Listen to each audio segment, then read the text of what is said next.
আসসালামু আলাইকুম। কেমন আছেন সবাই? আজকে বাড়িতে সারাদিন কাজ করে তারপরে আজকে একটু রোদ, তাই চিন্তা করলাম গাছ থেকে জাম্বুরা পেড়ে তারপরে একটু খাবো। যে কথা সেই কাজ। আমরা এই রোদের তাপে আসলে আমরা চলে গেছি। চলে গিয়ে তারপর গাছ থেকে একটি জাম্বুরা পাড়লাম। জাম্বুরা পেড়ে আমার ছোট ভাইজি রাফিয়া আর আমি বসলাম জাম্বুরা খেতে। বসার পরে সে বলল যে, "তাড়াতাড়ি কাটো, আমার খেতে মন চাচ্ছে।" তাই আসলে একটু কাটলাম। কাটার পরে ঠিকই আসলে উপর থেকে যেমন লাল তেমন ভিতরেও রসালো এবং খুব মিষ্টি। কিন্তু আমার কাটার স্টাইলটা হয়েছে অন্য রকমের। এইজন্য ছোলার যে তিতা, ওই তিতাটা আসলে আমার হাতে লেগেছে। লেগার কারণে আমি খাবারের সময় একটু তিতে, তিতে অনুভব করলাম। কিন্তু তারপরেও খুব মিষ্টি।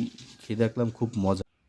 গাছ থেকে পেড়ে আসলে জাম্বুরা খাওয়ার অনুভূতিটা অন্য রকমের। আর দ্বিতীয়ত হচ্ছে ওই গাছ থেকে পাড়া বা গাছ থেকে পেড়েছি, ওই ভিডিওটা আপনাদেরকে দেখাইনি। শুধু এখান থেকে বসে, বসে কাটলাম। কলপাড়ের উপরে এখানে বইসে, বসে খুব মজা করে আসলে খাইলাম। পাশ থেকে আমার বড় ভাইজি এসেছে, এসে বলল যে, "আমার এক কণা দাও।" সে আবার ক্যামেরার ভিতরে আসতে চায় না। মাদ্রাসায় লেখাপড়া করে, এইজন্য মাথার উপরে কাপড় দিয়ে তারপরে হাত পাতলো। আমি বললাম যে, "সব নিয়ে বাড়িতে আরও লোকজন আছে, তারাও খাবে।" কারণ এখানে ২টা জাম্বুরা পাড়ছিলাম।